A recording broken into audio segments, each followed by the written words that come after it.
Welcome back to Radio Juxtapoz. My name is Doug Gillen. Coming up today, we have a very special treat for you as Evan Preco sits down with none other than FAILE.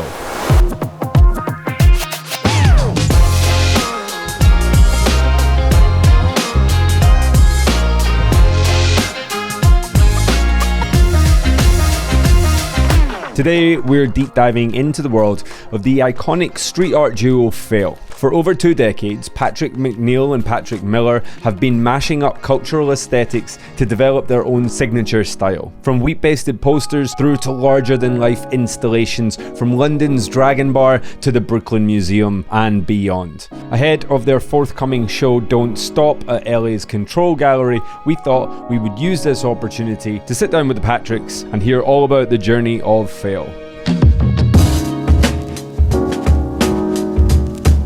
It really kicked off at the turn of the century when, armed with stencils and wheat paste, FAILE first cut their teeth on the streets of New York. As you'll find out, neither were actually native to the city, but over 20 years later, they are still synonymous with a particular part of New York's street art history. Their DIY poster aesthetic and repurposed iconography embedded their work seamlessly into the fabric of the city, in a style that felt instantly recognizable and familiar, yet always different.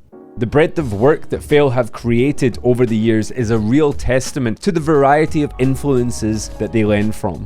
For many of us will naturally associate FAILE with their street practice, but their monumental sculptures and immersive installations in galleries and museums show they were never going to be restricted by something as crudely slapped together as a piece of terminology such as street art. Oh, they also run a couple of bars too. So over the next hour, we're going to delve into how the Patricks met, what drove them to start putting work up in the street, the influence of New York legend Bast, and their thoughts on the street art scene as a whole today. So get comfortable because this is Radio Juxtapoz, and today we got FAILE in the house.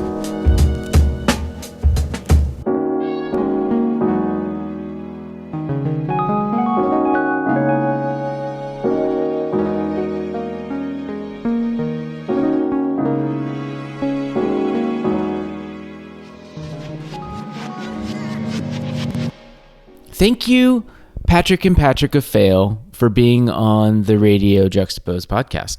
Thanks for having us, Evan. I think first things first, why are we here today? And we are here today because next week you are coming to Los Angeles to open a solo show at Control Gallery as part of the Beyond the Streets family. Talk a little bit about what you have in store for people who are going to see the show in LA. What's going on? Well, it's our... Go ahead, Pat. It'll be like this the whole time. It's a great way to start this. It's going to be a collection of new paintings and works on paper.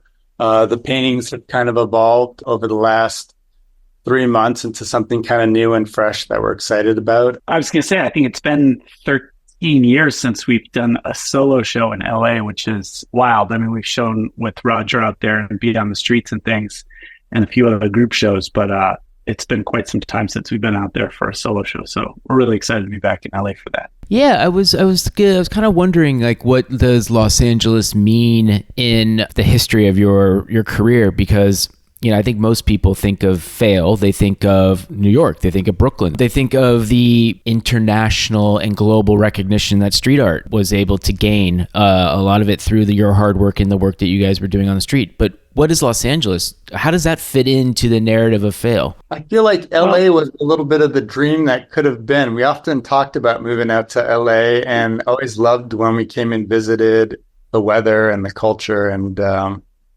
but it was always a little bit out of reach. It always feels a bit like a vacation going out there. Just the pace and the lifestyle and, I don't know, being outside a little bit more. It's definitely a different place. Always amazing to visit. It's interesting is that, Los Angeles has changed so much in the years that you guys have last had a solo show here. I assume the last solo show was with Lazaridis. Is that correct? It was. It was. Post No Bills. Post No Bills. Yeah. Which is a partner in. Right. So, I mean, so much has changed about Los Angeles since I think you guys were last here. But also, I think a lot has changed about the way that you guys make art and what you guys are known for. And, I keep thinking about the things you guys are known for so much for installations. And I think, primarily I always think about the amazing Brooklyn Museum show that you guys did. But when you kind of have to focus on a solo show in a gallery, how do you prep? Like, what is the Patrick and Patrick meeting before you guys get into the studio to make something that is known as a solo show?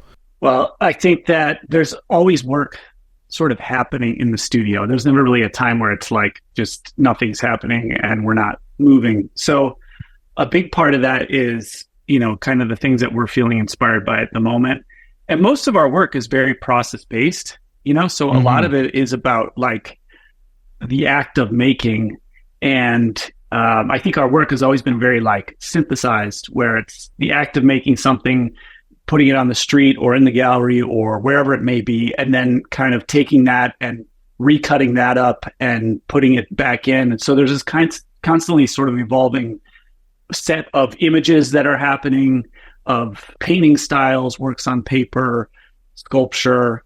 And a lot of that's happening just between the two of us as well, where one of us is doing something and then the other one is like stepping in and saying, oh, that's kind of cool. Maybe we should do this or that. And we're very gestalt in that way in our process, where it's like the sum of all those parts coming together to make something bigger. So you kind of, I think in those lead ups to it, it's like you're looking at the parts and then you start thinking like, okay, how is this going to come together to sort of be that show? And I think we both have very different processes. I'm very digital. I like to sort of think through a variety of options and directions and things like this, where as McNeil is much more physical and hands-on and is kind of, usually pushing ahead in a certain direction. And then that's sort of, maybe I'm taking something from what he's doing, putting it in the computer, trying a variety of different things, sort of showing him. And then it's like the work is just continuing to kind of grow in that way. The work, I think for Don't Stop, very much, which is the title of the show in LA. Yeah, should have mentioned that. Yeah, I think it's, one, very much thinking about city as muse. I mean, thinking about like LA, I just feel like New York is so at our core. We're not New Yorkers by birth. I guess we're sort of New Yorkers by, living here longer than anywhere else. But I think it is really at the sort of heart and DNA of a lot of our work. And I think a lot of that's just because you're constantly inundated with so much stimuli. I think a lot of our work has taken visual inspirations from that. I think a lot of it is just about like, how do you make sense of this crazy kind of jumble of things that you're left with at the end of the day and trying to shape that into something meaningful. And a lot of our work is trying to do that.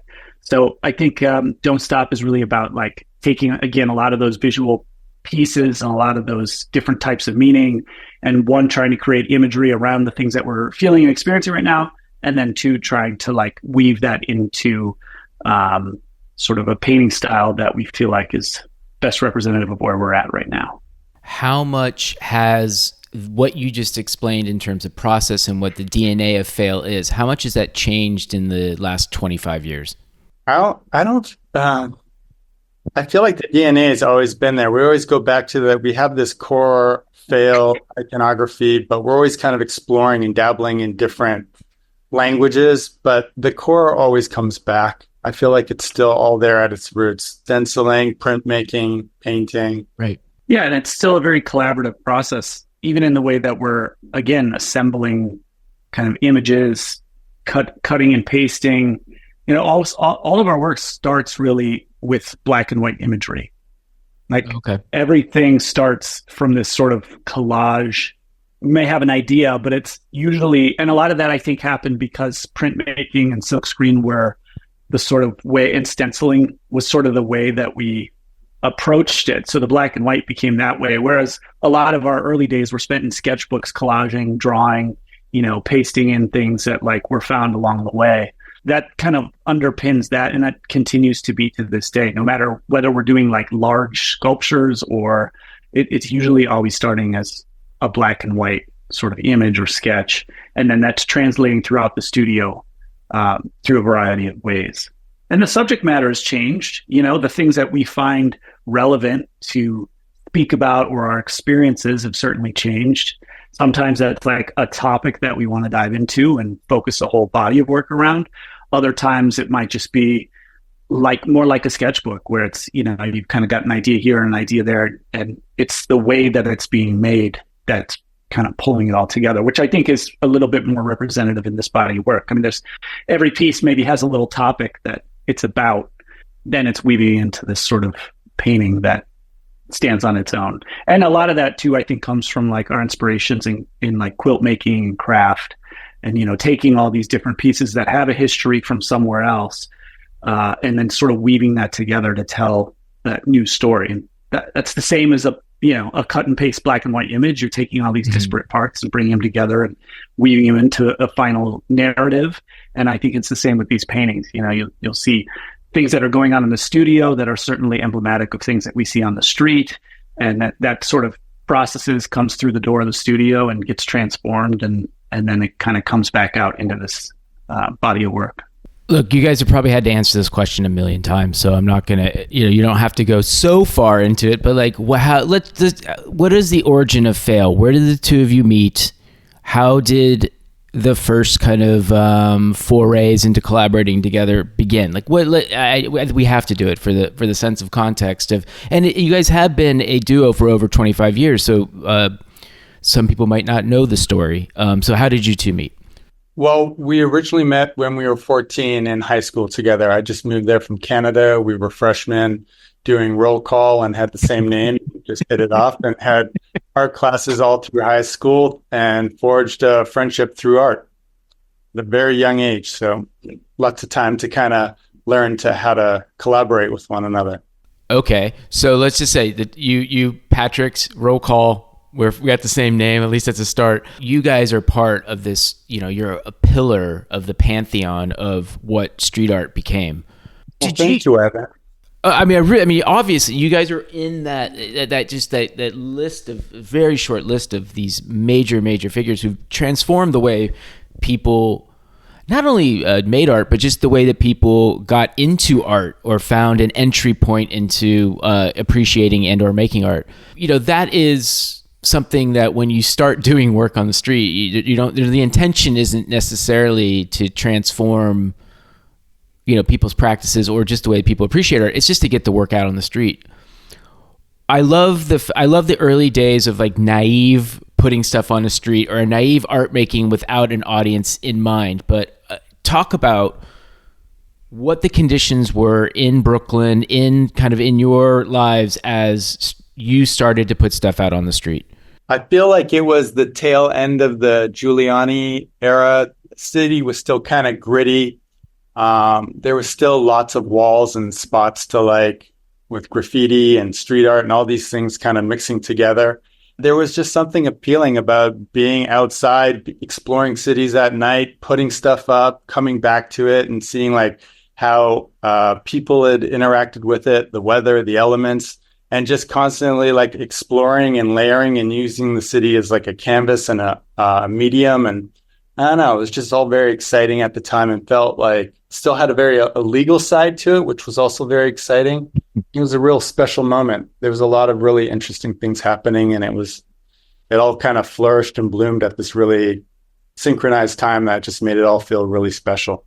I think also, we were in college during that time. And so I think we were, had a real hunger to sort of like we were making a lot of stuff. We were quite prolific, having like studio space in college to work and make things.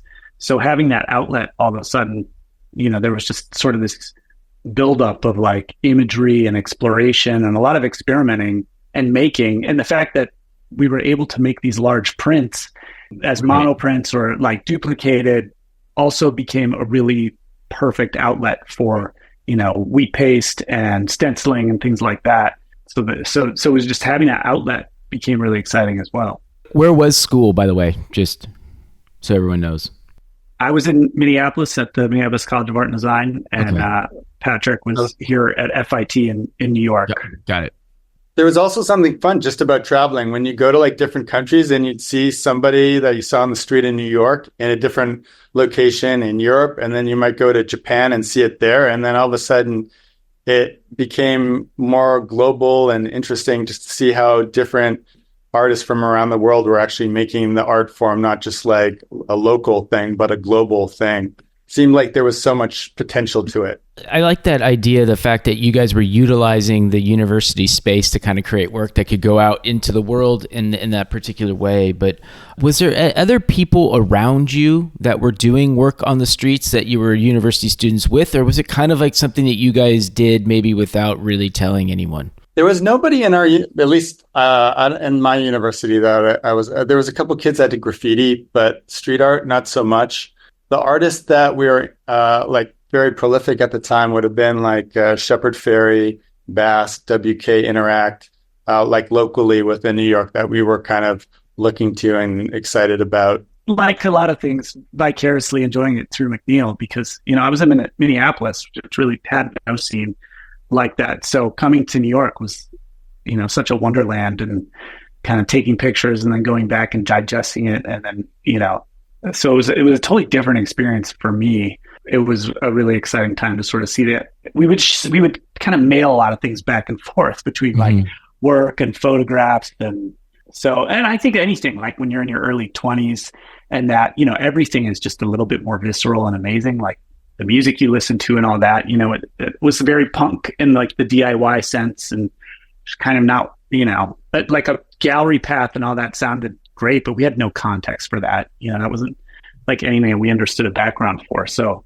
right, just jumping in and being a part of something that was inspiring to us, I think it unlocked a huge amount of energy. What did you guys expect FAILE to be then? This is something that people don't quite maybe understand as much, is that even as back as a couple decades ago, the idea of having gallery shows and showing and having international recognition was not necessarily something that was so commonplace or available. So what did you guys think FAILE was going to be? Like, what was the expectation, or what was the hope?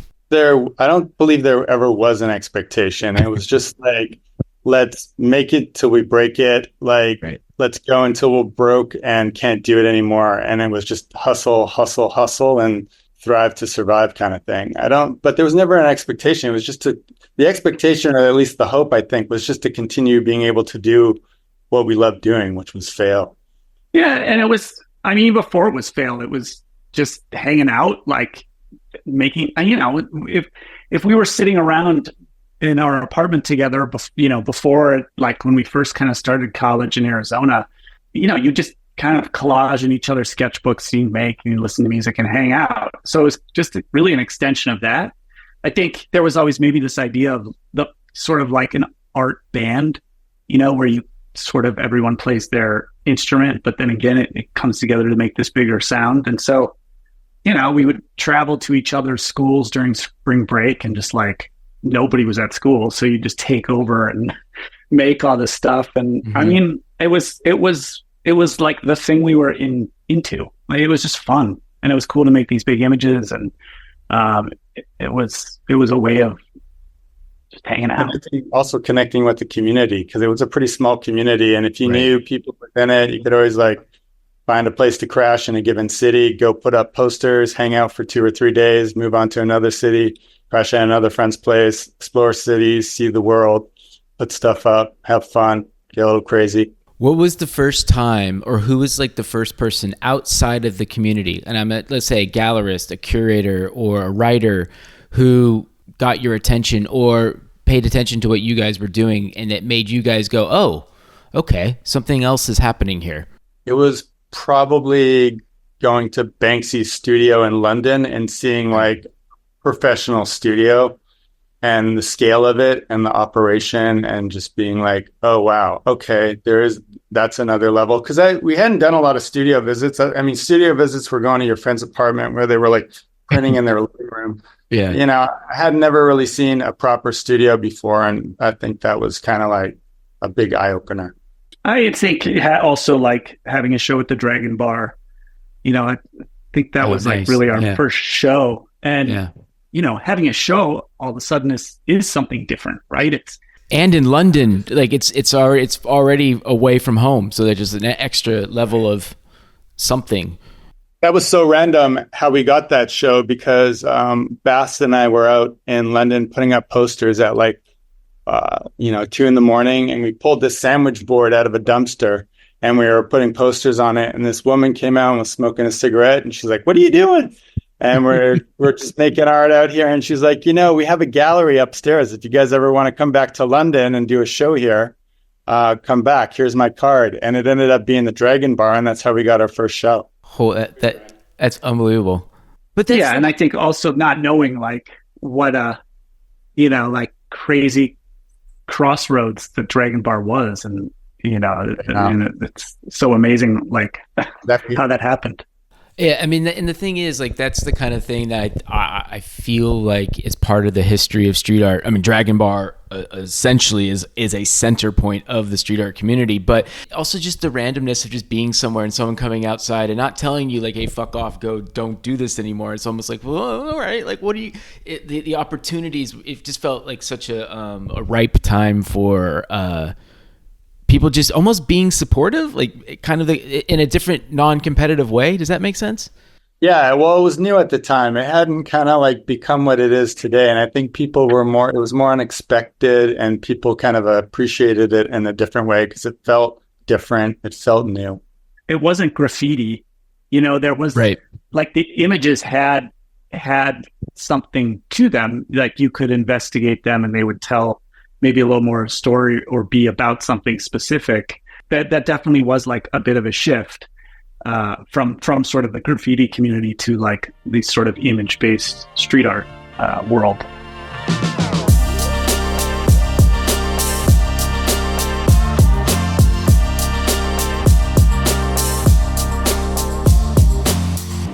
I really want to get into the establishment of the studio, and I love that story about seeing how Banksy was, how he had like this operation that was actually existing in a more professional sense. But you guys create images that people think that they've seen before, but they haven't because they're your images. But it's like creating icons or iconography that feels familiar yet is new. And, there's so many different things you could say you guys are influenced by, either skateboard graphics or video game or, just the kind of pop culture of the 80s and early 90s that the three of us all kind of grew up in. If you can just explain in the simplest terms what the FAILE imagery is about, what would you say? I don't do simple terms. All right, well, then go for it. Just you can elaborate. Whatever you want to do. Fine. However you want to do it. Yeah, I mean, I think for me, it's very much like a sketchbook and like a visual diary in a way.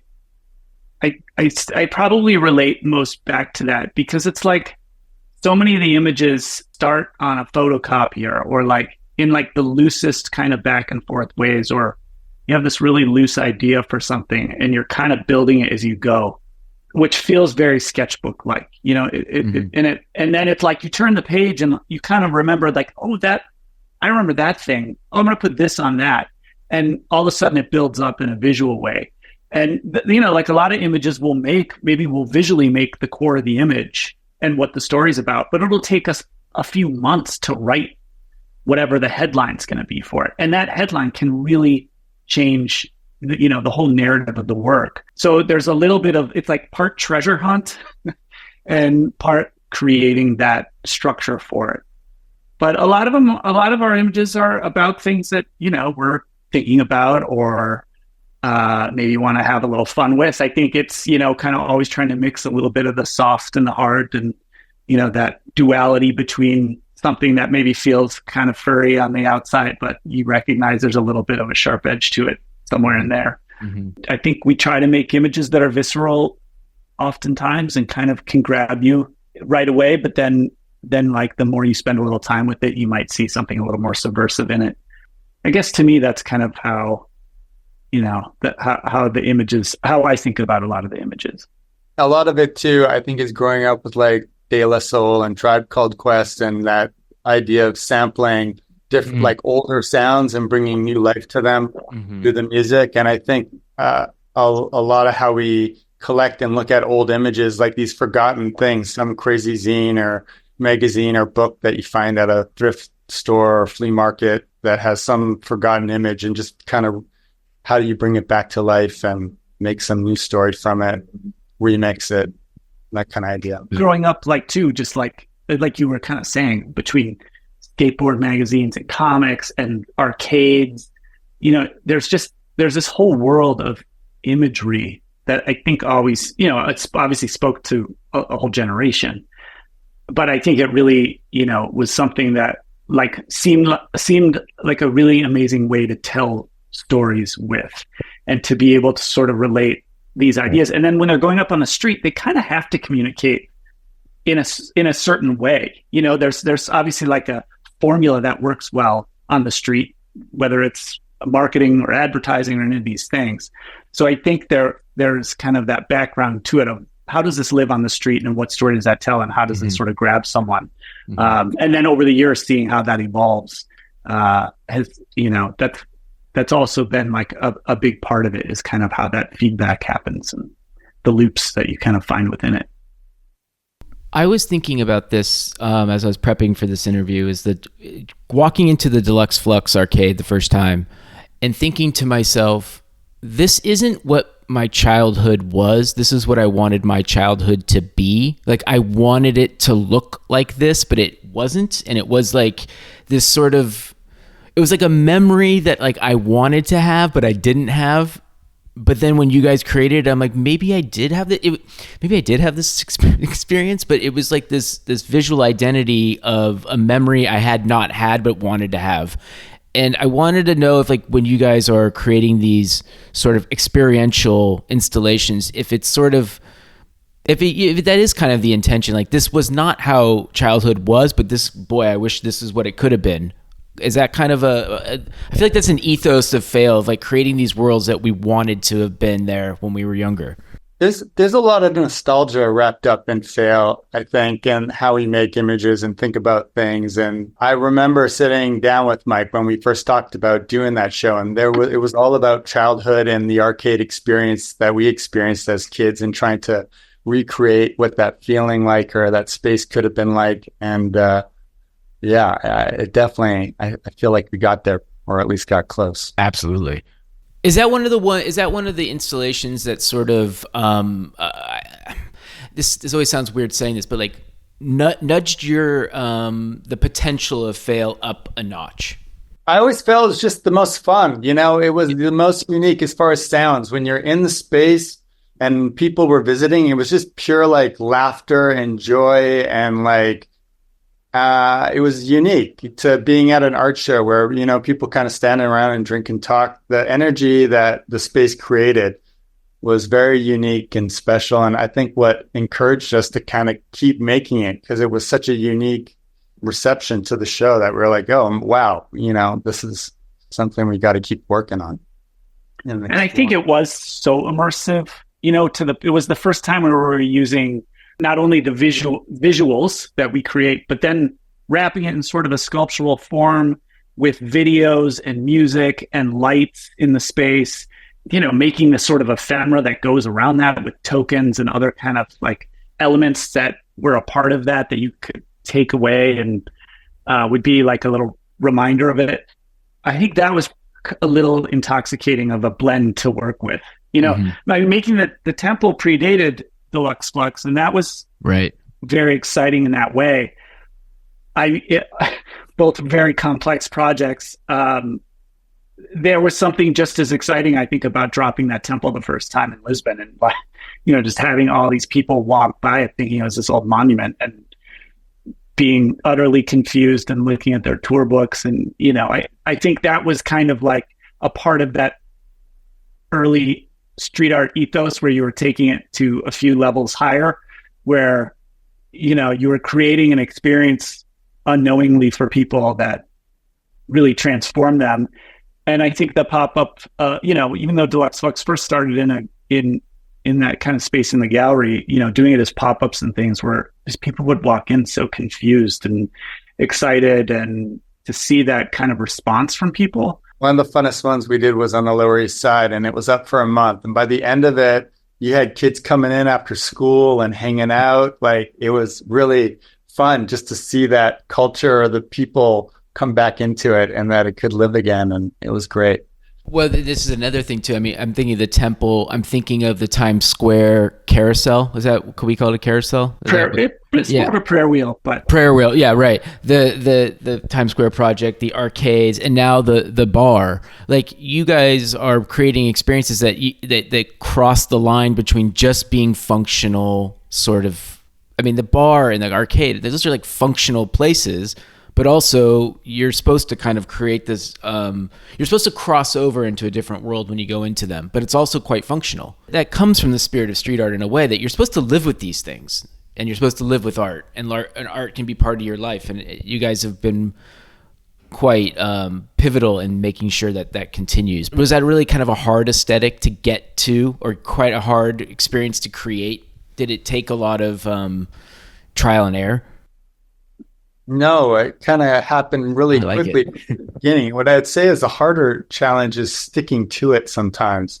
Yeah. Sticking to the identity and the language is a discipline in and of itself, because it's there's always this urge to explore or try other things. And because there's two of us as well, we're both bringing in our own inspirations and our own like natural drives to create certain things that, and art, as you sort of establish yourself as an artist, with this idea of a brand and sort of being recognizable for this thing, becomes kind of important part of that. And I think at times, projects like Deluxe Flux and some of the other things we've done have been very exciting, because it's allowed us to flex into some other spaces that contextually work well. Whereas maybe other times, you'll try different things and that doesn't quite land the same way. So it's really amazing when those ideas kind of line up and find an outlet. Other times, it's just maybe an area you kind of like searched in, and then you come back to where that core is. What did both of you learn from Bast? Wow. For me, I really, Mike was a great person. He was maybe one of the most talented artists that I've known. The way he would construct things and the way he'd kind of like do things was so fun. I mean, I guess as an artist, the process is always kind of an interesting thing. So it was really fun to be able to sit down and draw together, and, to cut and paste and collage together, and kind of see, in a lot of ways, coming from similar thoughts and the way images were made. I always really loved the way he would put that together, but he had a really great sense of humor. So traveling with him was a lot of fun. I mean, I remember a lot of those trips where it was just like a lot of laughing, and it was just such fun times of life. So I really always appreciated that from him. His drive to make work and the way he made work was really fun to be around. And I don't know, I feel like there was so much inspiration there. And I think both of us oftentimes think back to, think about Mike when we're making pieces and things like that. Mm-hmm. Yeah. I mean, I feel like the two things would be fearlessness and humor in the work. I mean, there was no preciousness. It was just so impulsive and like so beautiful. And he was inspiring just because it was like, the creativity oozed out of him. He was always drawing and painting. It was like just nonstop. And it was always changing and always evolving and always like exciting. I mean, I remember some of the last paintings he was working on were just like blowing my mind. He was just like on an insane journey through creativity and art, and just fearless. So much fun to just be around and watch paint and always laugh with. Great sense of humor. I didn't plan on asking this. It just came about, and I was thinking about this, and I want to talk about the studio practice, and I want to talk about a little bit more specifics of the new show and the excitement of making paintings in the studio. But I'm going to word this in a way that I think is just simple enough. Is what happened to street art? Auctions and commodity, like real estate. Yeah, it was commodified. I think that's what happened. You guys got out really early. Like you didn't like stick around for the fourth wave of it and tried to like hold on to, some of it. Like I feel like you guys did a really nice job of getting out at the right time. Does that make sense? Would you say that you consciously got out of it at the right time? It's just you get older and it's tougher going out on the street. And then that becomes like a nostalgia of something that you're maybe like that you enjoyed at one point and just isn't the same anymore, but you're still kind of holding on to a little bit of that, like going out at night and putting something up. But, the cultures change, everything changes. So it feels a little stranger. But, yeah, I don't know, just part of, growing up and trying different things and focusing on the studio side of the practice more. And I don't know. And it's hard to say it was exactly one thing or something. Yeah, I think the time and the place is a big part of it. I mean, what it was in the beginning felt so fresh. I mean, obviously there was a generation that came before us, that certainly paved the way for it. And then I think by the time when we were entering it just felt so open and it didn't like necessarily look like this other thing already.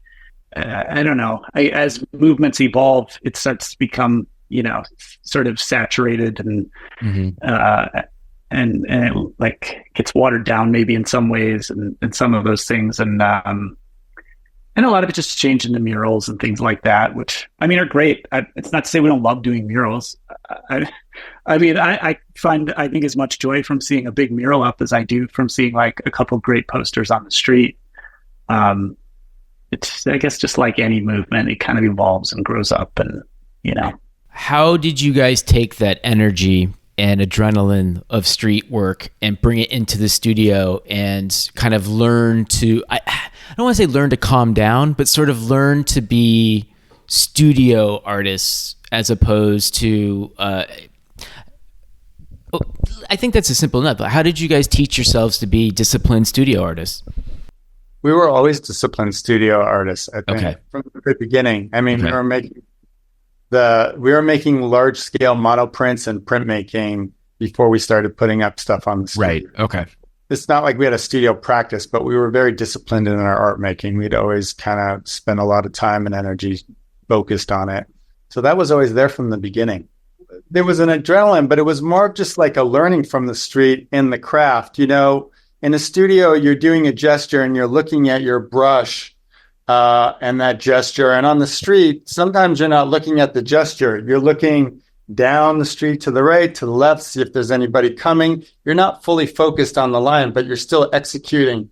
And in that mind state, there's a interesting expression and freedom so that when you come back into the studio, you were looser. You weren't so like precious about the line or the gesture. And it became a little bit more like energetic and destructive and radical because you got like the elements and all this stuff playing with the stuff on the street. And you're observing that as well and seeing how things deteriorate or rip or break down. And I don't know, just admiring that process of deterioration and then trying to bring that into the work. And it was always this kind of like one thing inspiring the other. That was always informing the studio side of the studio work was the street. Yeah, and as we slowed down putting work up on the street, there was more the feeding frenzy or a lot of the stuff started to happen in the studio, accidents and things that you're observing in the studio because you'd spend more time there and then that would flow into the work. So, but the street was always still there and I feel like is still there and the aesthetic and the way we like look at things and have learned from it and grown up with it. I'll just say, like to Pat's point about, the way the two are inspiring each other, to take something like the wooden apple box, that was something we found originally outside the studio that I think was maybe from like a film shoot that had been left over or something. And it was, just like a 20 by like 4-inch kind of wood box that would be used as a riser or something. And as we would work on wood on the street and things like that, it was just like, oh, this is a great object. It's kind of beat up. We brought it into the studio, stenciled it, painted it, kind of really liked how that looked. And then we decided to make a few more of our own apple boxes, to kind of take that inspiration and turn it more into like a gallery, small like installation within the gallery. And from those apple boxes, as they would all be stacked up kind of along the wall, that was when we first realized, like, oh, if we kind of cut off the edge of these apple boxes, we could make paintings with these sort of modular bits, and that was also very reflective of the street, because all the postering we were doing was very like linear and a lot of right angles, repeated together. And so these edged out 90-degree angle kind of boxes all together were really mimicking the way that like an image or a series of images would be constructed on the street. And that was a big part of, the birth of our wood paintings. So I think that was like a very full circle experience from taking something to the street into the studio, transforming it into a new thing that, lived in the gallery, but very much had its like root and core coming from, the street practice. What is an influence of FAILE that would surprise the listener? It's 2024. You guys have a new solo show about to open. What is an influence that just would, maybe people would be like, oh, wow, I didn't know that FAILE was into this artist, or I didn't know that FAILE was into this. Like, what is something that would surprise us that you guys have been paying attention to recently? I mean, with most of the shows, it's like, we'll usually do the writing for it. And, a poem, this one, I wrote a poem sort of for encapsulating some of the inspiration. But I feel like that is a huge, anyone that knows our work can probably tell that it is trying to make sense of so much stimuli and inspiration that it's sort of hard to like boil it down to one thing, because I just feel like it is a constant, taking and sort of assembling these things. I mean, there's just such a huge range from contemporary art to collecting old magazines and zines, from quilt making.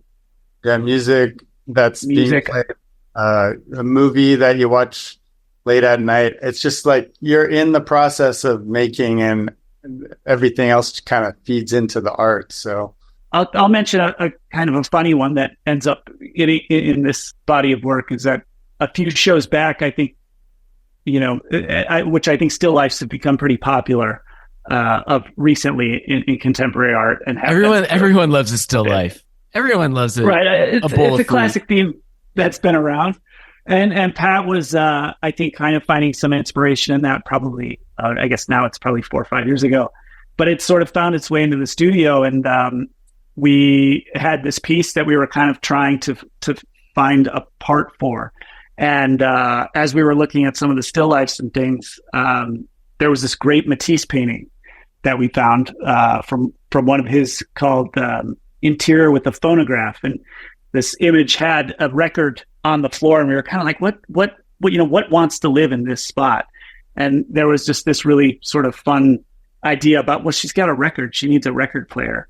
And then finding this Matisse painting that's referencing, a record player. And then Pat painted that into the painting, which became like a very odd sort of inspiration finding its way in, and sort of directly being painted back in. So it finds like a fun path, I think, that most people maybe never really see because they don't know like the connection between all these different elements coming together. But hopefully it's a feeling you get when you look at it, that the work is sort of part, New York City is muse, street, graffiti, bodega signage, and then part like contemporary and modern art, and part fabric from the fabric district, and all these kind of like elements of design and art that come to life sort of through these paintings. Now that visual pollution has sort of changed so much since you guys started, is it harder to make work that is about the sort of visual pollution around us or the visual stimuli when there is so many different avenues by which the visual stimuli confronts us every day? I think it was, Pat, I think we were at Paul Insect's show, and that we were talking about ChatGPT and how I think it was your son that might have been doing some design via the logo via AI. And I was like, oh my God, that is like, and of course it had dawned on me before that was happening, but there was something that made me think about your work and your practice about dealing with the visual stimuli of the world, and how it's changed so much now that we are just so inundated with this new version of visual pollution.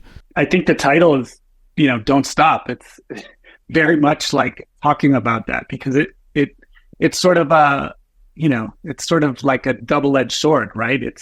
There's this hunger and this drive and, this sort of like call to make the work, but it doesn't really ever stop, right? It's just like constantly coming. And it's sort of like this huge energy that you're trying to harness and ride and make sense of. And yeah, it comes from all angles all the time. I mean, there's definitely some pieces in the show that I think kind of try to talk about how what you do with all that inspiration and try to make it something that you can slow down enough to like hit the pause button. And a lot of our images, I think, are trying to do that because a lot of them are self-referential in some way, right? And they're talking about experiences we have in life. And, we certainly, it's interesting having made images for, hundreds of images for 25 years. And the way you look back and connect to certain ones at certain times in your life, the ones that speak to you more or less over time. And yeah, it's been a kind of a fascinating ride of that like continuum of image making and sort of finding that narrative through it. But I think it's great. I mean, don't get me wrong. I was just going to say, and are we positive about some of this stuff? I feel like the last time we talked, it was so much more like, oh my God, what's this new thing? Thinking about that conversation now feels totally different. Like there's not this fear around it as much as there was before, but it's just definitely a whole new world. And that was 6 months ago. I know, it's crazy. It's crazy. But it doesn't feel scary as it did 6 months ago. No, it doesn't. That's that's absolutely true. Like it. I've had to use, I have a strict rule not using ChatGPT for anything that's going to be printed, but sometimes I use it for research, just like get me out of this writer's block or just something, just stimulate my brain a little bit, just like I need a little help. And and it's like, oh, okay, great. That was actually quite helpful. I can kind of take a walk now and think about it. Like 6 months ago, I would have been like, fuck that shit. I ain't going to do any of that. But now I'm kind of like, oh, I understand. I get why it's a tool, and I understand now. It's a tool. I mean, I know people make the analogy often, but I like when Photoshop came out, and all of a sudden you can do all these different blending effects with the touch of a button and all these things. It's a tool. Like it shows you a set of possibilities that you have to make a decision from. And I think, we're always kind of faced with those things. Obviously, it's much bigger than all that, and it, has some crazy implications.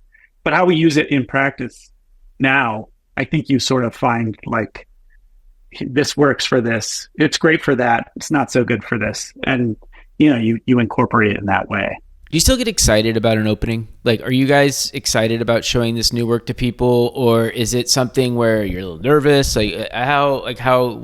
Where are we at right now? What in the process? Are we excited or are we nervous? For me, it's both. I'm excited to show the work because I'm excited about the work.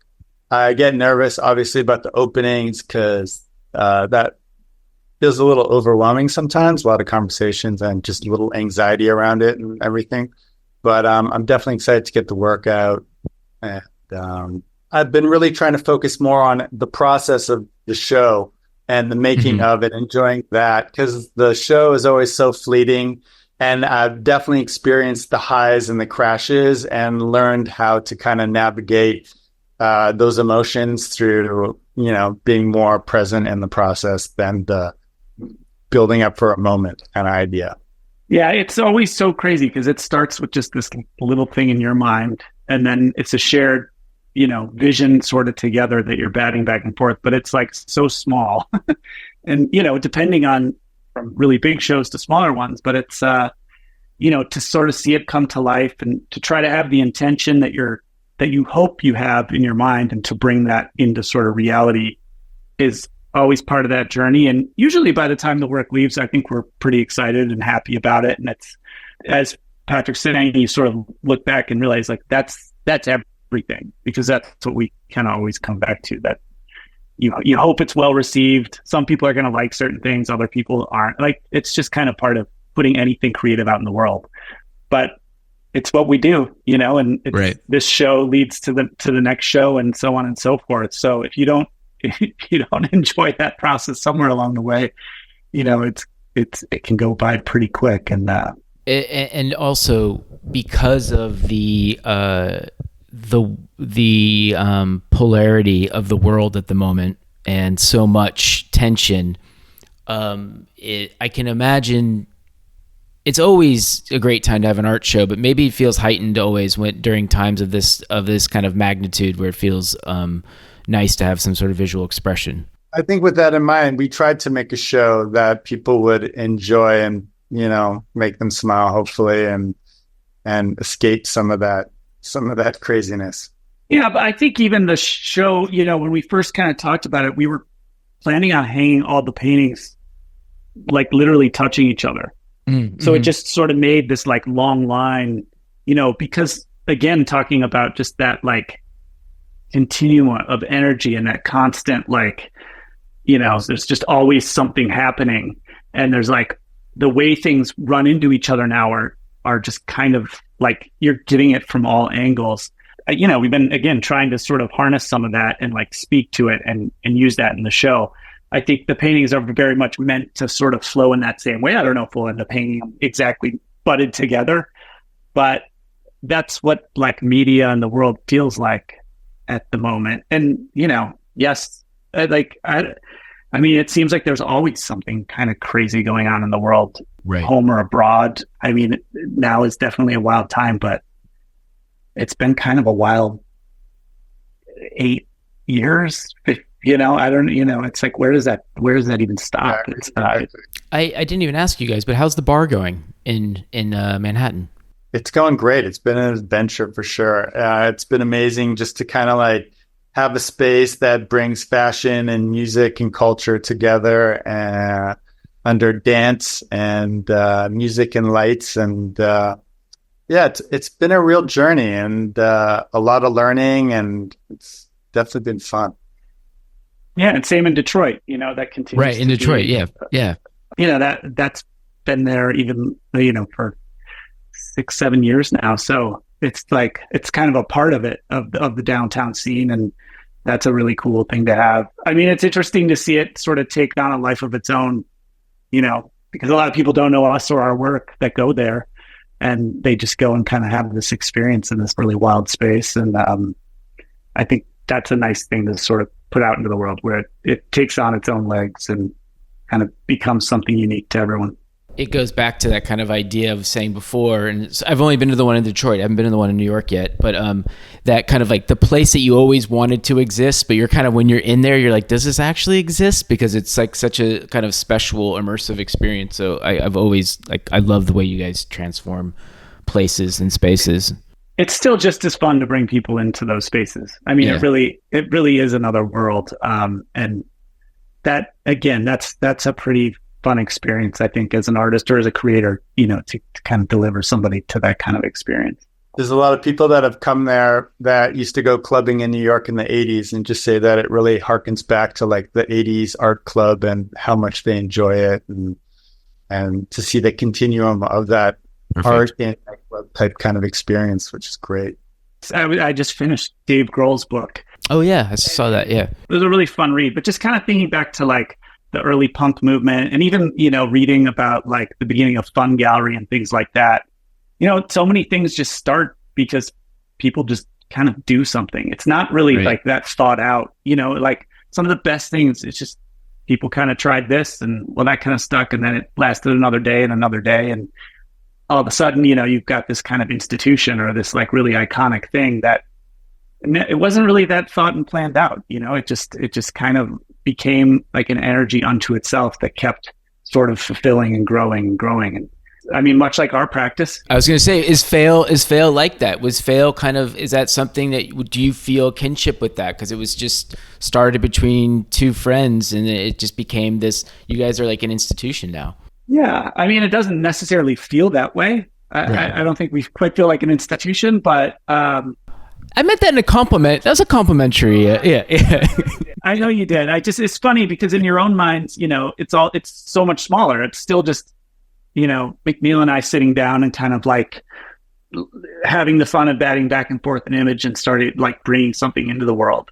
And it does. I think it does still feel like that. Sometimes the stakes feel maybe a little different, or, right. Yeah. When sort of you get in that flow state and you're just having fun with it.